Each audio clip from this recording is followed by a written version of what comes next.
നമസ്കാരം. RRB ALP technician പരീക്ഷകൾക്ക് തയ്യാറെടുക്കുന്ന എൻ്റെ എല്ലാ കൂട്ടുകാർക്കും സ്വാഗതം. ഇന്ന് നമ്മൾ ബയോളജിയിലെ ഏറ്റവും പ്രധാനപ്പെട്ട, ഏറ്റവും അടിസ്ഥാനപരമായൊരു ചാപ്റ്ററിലേക്കാണ് കടക്കുന്നത്. The cell. ഒരു കെട്ടിടം ഇഷ്ടികകൾ കൊണ്ടാണല്ലോ ഉണ്ടാക്കുന്നത്. അതുപോലെ നമ്മുടെ ശരീരം എന്ന ഈ അത്ഭുതം നിർമ്മിച്ചിരിക്കുന്ന കോടിക്കണക്കിന് കുഞ്ഞനിഷ്ടികകളെപ്പറ്റി, അതായത് കോശങ്ങളെപ്പറ്റി നമുക്ക് പൂജ്യത്തിൽ നിന്ന് പഠിച്ചു തുടങ്ങാം. ഇതൊരു കഥ പോലെ കേട്ടിരുന്നാൽ മതി. ഈ ചാപ്റ്റർ നിങ്ങളുടെ കയ്യിലിരിക്കും, ഉറപ്പ്. നമുക്ക് വളരെ ലളിതമായൊരു ചോദ്യത്തിൽ നിന്ന് തന്നെ തുടങ്ങാം, അല്ലേ? ഒരു വലിയ കെട്ടിടം പൊളിച്ചടുക്കിയാൽ അതിൻ്റെ ഏറ്റവും ചെറിയ ഒരൊറ്റ യൂണിറ്റ് എന്തായിരിക്കും? ഒരിഷ്ടിക, ശരിയല്ലേ? എങ്കിൽ ഒരു നിമിഷം ആലോചിച്ചു നോക്കൂ, നിങ്ങളുടെ ശരീരത്തെ നിർമ്മിച്ചിരിക്കുന്ന ആ അടിസ്ഥാനപരമായ ഇഷ്ടിക എന്താണ്?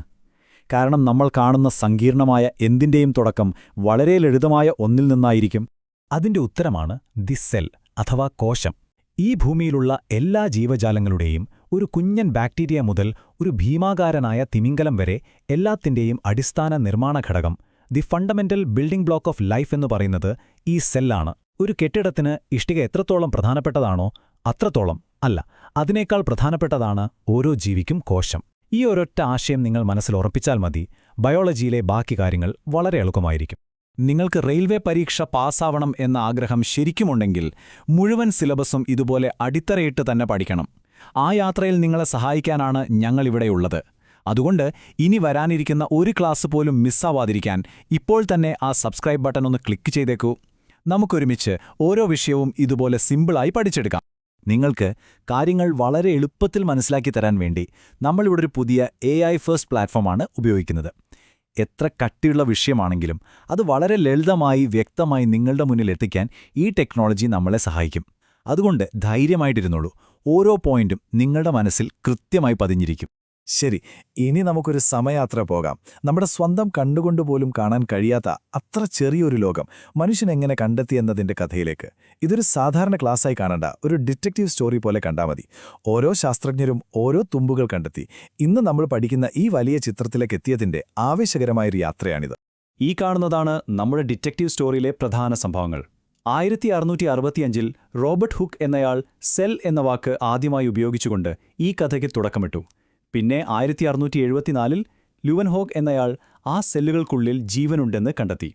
ഒരുപാട് വർഷങ്ങൾക്ക് ശേഷം 1831-ൽ റോബർട്ട് ബ്രൗൺ ആ സെല്ലിന്റെ തലച്ചോറ്, അതായത് ന്യൂക്ലിയസ് കണ്ടെത്തി.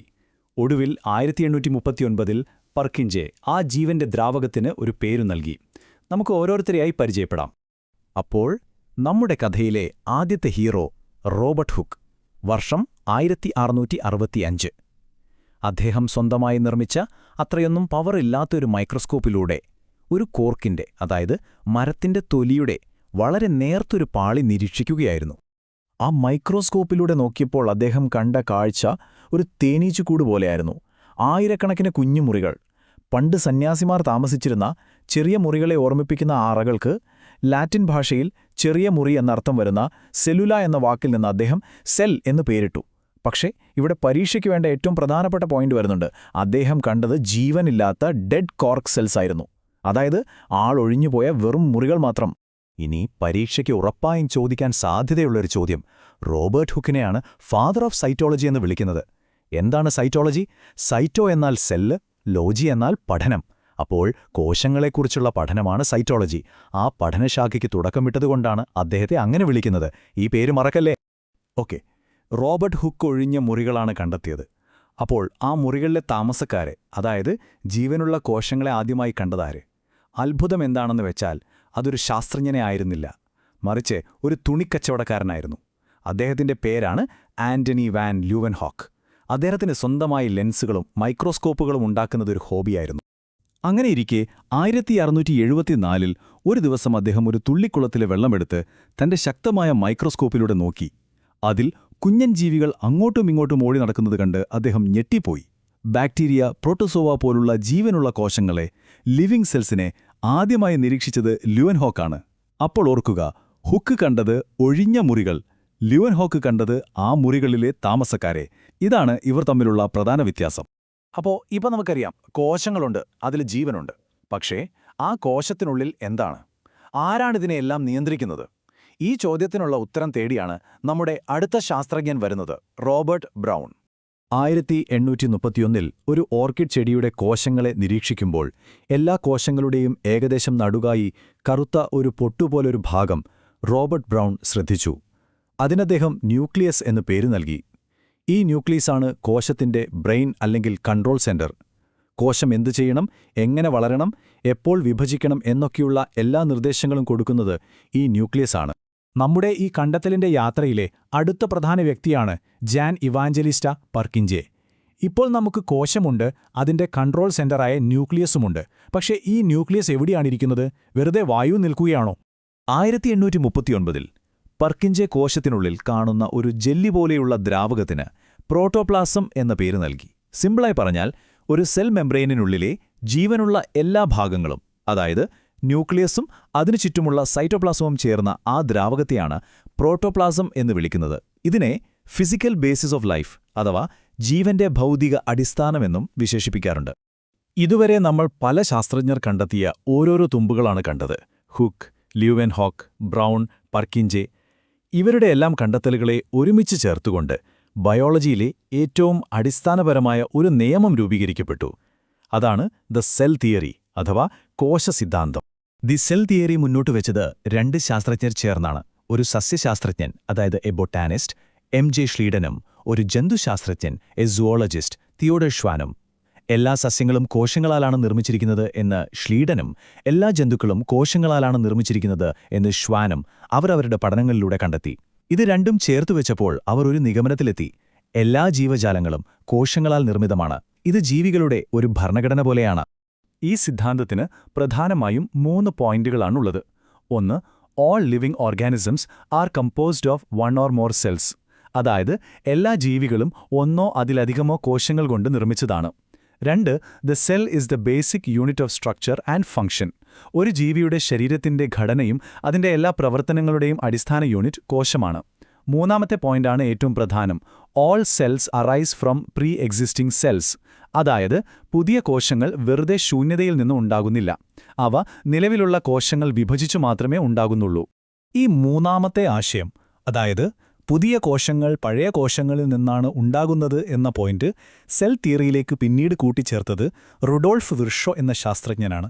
1855 അദ്ദേഹം ലാറ്റിൻ ഭാഷയിൽ ഒരു വാചകം പറഞ്ഞു. അത് പരീക്ഷയ്ക്ക് വളരെ പ്രധാനപ്പെട്ടതാണ്. ഓംനിസ് സെല്ലുഡ ഈസ് സെല്ലുല. ഇതിന്റെ അർത്ഥം ഓൾ സെൽസ് ഫ്രം സെൽസ് എന്നാണ്.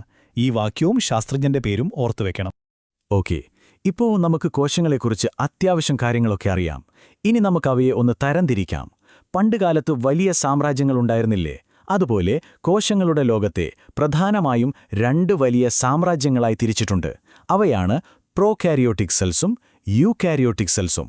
ഇവ തമ്മിലുള്ള വ്യത്യാസം പരീക്ഷയിലൊരു സ്ഥിരം ചോദ്യമാണ്. നമുക്ക് നോക്കാം. പ്രോ എന്നാൽ പ്രിമിറ്റീവ് അഥവാ പുരാതനമായത്. യു എന്നാൽ ട്രൂ അഥവാ യഥാർത്ഥമായത്. ക്യാരിയോൺ എന്നാൽ ന്യൂക്ലിയസ്. അപ്പോൾ പ്രോകാരിയോട്ടിക് സെൽ എന്നാൽ വ്യക്തമല്ലാത്ത ഒരു ന്യൂക്ലിയസ് ഉള്ള കോശം. യൂകാരിയോട്ടിക് സെൽ എന്നാൽ വ്യക്തമായൊരു ന്യൂക്ലിയസ് ഉള്ള കോശം. പ്രോകാരിയോട്ടിക് കോശങ്ങൾ സാധാരണയായി ചെറുതും ലളിതവുമാണ്. യൂകാരിയോട്ടിക്കുകളാടട്ടെ വലുതും സങ്കീർണവുമാണ്. എന്നാൽ ഏറ്റവും പ്രധാനപ്പെട്ട വ്യത്യാസം, ഹൈലൈറ്റ് ചെയ്യേണ്ട പോയിന്റ് ഇതാണ്: യൂകാരിയോട്ടിക്കുകളിൽ ന്യൂക്ലിയസിനെ പൊതിഞ്ഞ് ഒരു ന്യൂക്ലിയർ മെംബ്രെയിൻ ഉണ്ട്. എന്നാൽ പ്രോകാരിയോട്ടിക്കുകളിൽ ഈ ന്യൂക്ലിയർ മെംബ്രെയിൻ ഇല്ല. ഇതാണ് അടിസ്ഥാന വ്യത്യാസം. ഈ വ്യത്യാസം ഓർത്തിരിക്കാൻ ഒരു എളുപ്പ വഴിയുണ്ട്. ഒരു പ്രോകാരിയോട്ടിക് സെല്ലിനെ ഒറ്റമുറിയുള്ള ഒരു ചെറിയ വീടായി സങ്കൽപ്പിക്കുക. അവിടെ എല്ലാം ഒന്നിച്ചാണ്. എന്നാൽ ഒരു യൂകാരിയോട്ടിക് സെൽ ഒരു വലിയ ആധുനിക ബംഗ്ലാവ് പോലെയാണ്. അതിനുള്ളിൽ അടുക്കള, കിടപ്പുമുറി, ഹാൾ എന്നിങ്ങനെ ഓരോ ആവശ്യത്തിനും പ്രത്യേക മുറികളുണ്ട്. ഈ പ്രത്യേക മുറികളെയാണ് നമ്മൾ മെംബ്രെയിൻ ബൗണ്ട് ഓർഗനൽസ് എന്ന് പറയുന്നത്. ഇനി പരീക്ഷയ്ക്ക് വരാൻ സാധ്യതയുള്ള ചില ഫാക്റ്റുകൾ. ലോകത്തിലെ ഏറ്റവും ചെറിയ കോശം ഏതാണ്?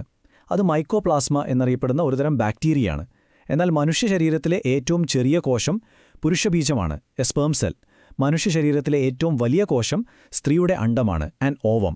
ഇനി ഭൂമിയിലെ ഏറ്റവും വലിയ ഒറ്റ കോശം ഏതാണെന്ന് ചോദിച്ചാൽ അത് ഒട്ടകപ്പക്ഷിയുടെ മുട്ടയാണ്, ആൻ ഓസ്ട്രിച്ച് എഗ്. ഈ പോയിന്റുകൾ ഒന്ന് നോട്ട് ചെയ്ത് വയ്ക്കുന്നത് നല്ലതാണ്. ഓക്കെ, നമ്മൾ ഇത്രയും നേരം പഠിച്ച കാര്യങ്ങൾ എത്രത്തോളം മനസ്സിലായി എന്ന് സ്വയം ഒന്ന് പരിശോധിക്കാനുള്ള സമയമായി. നിങ്ങളുടെ RRB പരീക്ഷയിൽ ഈ ഭാഗത്തുനിന്ന് വരാൻ സാധ്യതയുള്ള ചില ചോദ്യങ്ങൾ നമുക്കൊന്ന് നോക്കാം. ഞാൻ ചോദ്യം ചോദിക്കുമ്പോൾ നിങ്ങൾ ഉത്തരം മനസ്സിൽ കണ്ടെത്താൻ ശ്രമിക്കണം. റെഡിയല്ലേ? 1ാമത്തെ ചോദ്യം: ഫാദർ ഓഫ് സൈറ്റോളജി എന്നറിയപ്പെടുന്നതാരാണ്?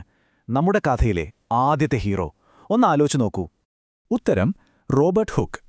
കാരണം സെൽ എന്ന വാക്ക് ആദ്യമായി ഉപയോഗിച്ചതും കോശങ്ങളെക്കുറിച്ച് വിശദമായി പഠിച്ച് പുസ്തകമെഴുതിയതും അദ്ദേഹമാണ്. അടുത്ത ചോദ്യം. എല്ലാ കോശങ്ങളും നിലവിലുള്ള കോശങ്ങളിൽ നിന്നാണ് ഉണ്ടാകുന്നത്. ഓംനി സെല്ലുലെ എ സെല്ലുല എന്ന് പറഞ്ഞ ശാസ്ത്രജ്ഞൻ ആരാണ്? ശരിയുത്തരം റുഡോൾഫ് വിർഷോ. ഷ്ലീഡനും ഷ്വാനും മുന്നോട്ടുവെച്ച സെൽ തിയറിക്ക് ആധുനിക രൂപം നൽകിയത് അദ്ദേഹമാണ്. അവസാനത്തെ എന്നാൽ ഏറ്റവും പ്രധാനപ്പെട്ട ചോദ്യം. പ്രോകാരിയോട്ടിക് സെൽസും യൂകാരിയോട്ടിക് സെൽസും തമ്മിലുള്ള അടിസ്ഥാനപരമായ വ്യത്യാസം എന്താണ്? പരീക്ഷയ്ക്കെഴുതേണ്ട ഏറ്റവും കൃത്യമായ ഉത്തരം ഇതാണ്: the presence of a well defined nuclear membrane in eukaryotes and its absence in prokaryotes. അതായത് യൂകാരിയോട്ടുകളിൽ വ്യക്തമായ ഒരു ന്യൂക്ലിയർ മെംബ്രെയിൻ ഉണ്ട്, പ്രൊകാരിയോട്ടുകളിൽ അത് ഇല്ല. കൊള്ളാം, നിങ്ങൾ കോശങ്ങളെക്കുറിച്ചുള്ള അടിസ്ഥാനപരമായ എല്ലാ കാര്യങ്ങളും ഇപ്പോൾ പഠിച്ചു കഴിഞ്ഞു. ബയോളജിയുടെ അടിത്തറ നിങ്ങൾ ശരിക്കും ഉറപ്പിച്ചിരിക്കുകയാണ്. ഇനി നിങ്ങളുടെ വിജയത്തിലേക്കുള്ള യാത്രയിലെ അടുത്ത പടികൾ എന്തൊക്കെയാണെന്ന് നോക്കാം. നിങ്ങളുടെ പഠനം എളുപ്പമാക്കാൻ ഈ കാര്യങ്ങൾ തീർച്ചയായും ചെയ്യുക. ഈ ക്ലാസ് ഉപകാരപ്പെട്ടെങ്കിൽ ഒന്ന് ലൈക്ക് ചെയ്യുക. നിങ്ങളുടെ കൂടെ പഠിക്കുന്ന കൂട്ടുകാർക്ക് ഷെയർ ചെയ്തു കൊടുക്കുക. സിലബസിന്റെ അടുത്ത ഭാഗം പഠിക്കാൻ അടുത്ത എക്സ്പ്ലെയിനർ കാണുക. ഫ്രീയായി ക്വിസുകളും ഓഡിയോ നോട്ടുകളും ലഭിക്കാൻ നമ്മുടെ ടെലിഗ്രാം ഗ്രൂപ്പിൽ ജോയിൻ ചെയ്യുക.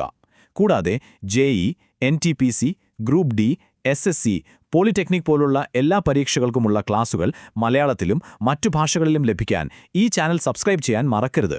ഒരു കാര്യം മറക്കരുത്, നമ്മുടെ ഓരോ ക്ലാസ്സിനു ശേഷവും പഠിച്ച കാര്യങ്ങൾ ഓർമ്മയുണ്ടോ എന്ന് സ്വയം പരിശോധിക്കാൻ ടെലിഗ്രാം ഗ്രൂപ്പിൽ ഇൻട്രാക്റ്റീവ് ക്വിസസ് ഉണ്ടാകും. ഇതിലൂടെ നിങ്ങളുടെ പഠനം എത്രത്തോളം ഫലപ്രദമാണെന്ന് നിങ്ങൾക്ക് തന്നെ മനസ്സിലാക്കാം. ഗ്രൂപ്പിൽ ചേരാനുള്ള ലിങ്ക് ഡിസ്ക്രിപ്ഷനിലുണ്ട്. പഠിക്കുമ്പോൾ എവിടെയെങ്കിലും ഒരു സംശയം വന്നാൽ ടെൻഷൻ അടിക്കേണ്ട. നമ്മുടെ ടെലിഗ്രാം ഗ്രൂപ്പിൽ എപ്പോൾ വേണമെങ്കിലും നിങ്ങൾക്ക് ചോദ്യങ്ങൾ ചോദിക്കാം. സഹായിക്കാൻ ഒരു വലിയ പഠന സമൂഹം തന്നെയുണ്ട്. നമുക്കെല്ലാവർക്കും ഒരുമിച്ച് പഠിച്ച് മുന്നോട്ടു പോകാം. അതുപോലെ യാത്ര ചെയ്യുമ്പോഴോ മറ്റ് ജോലികൾ ചെയ്യുമ്പോഴോ കേട്ട് പഠിക്കാൻ സൗകര്യത്തിന് സൗജന്യമായി ഓഡിയോ ക്ലാസുകളും നിങ്ങൾക്ക് ടെലിഗ്രാമിൽ കിട്ടും. അപ്പോൾ നിങ്ങൾ കോശങ്ങളുടെ അടിസ്ഥാനം പഠിച്ചു. ഒരു വലിയ ബംഗ്ലാവ് പോലെയുള്ള യൂക്കാരിയോട്ടിക് കോശത്തിന്റെ പുറം ചുമരുകൾ നിങ്ങൾ കണ്ടു. ഇനി ആ ബംഗ്ലാവിനുള്ളിലെ അത്ഭുതകരമായ മുറികളെക്കുറിച്ച്, അതായത് സെൽ ഓർഗനൽസിനെക്കുറിച്ച് പഠിക്കാൻ നിങ്ങൾ തയ്യാറാണോ? അടുത്ത ക്ലാസ്സിൽ നമ്മൾ കോശത്തിനുള്ളിലെ ആ അത്ഭുത ലോകത്തേക്കൊരു യാത്ര പോകും. അതുവരെ നന്നായി പഠിക്കുക.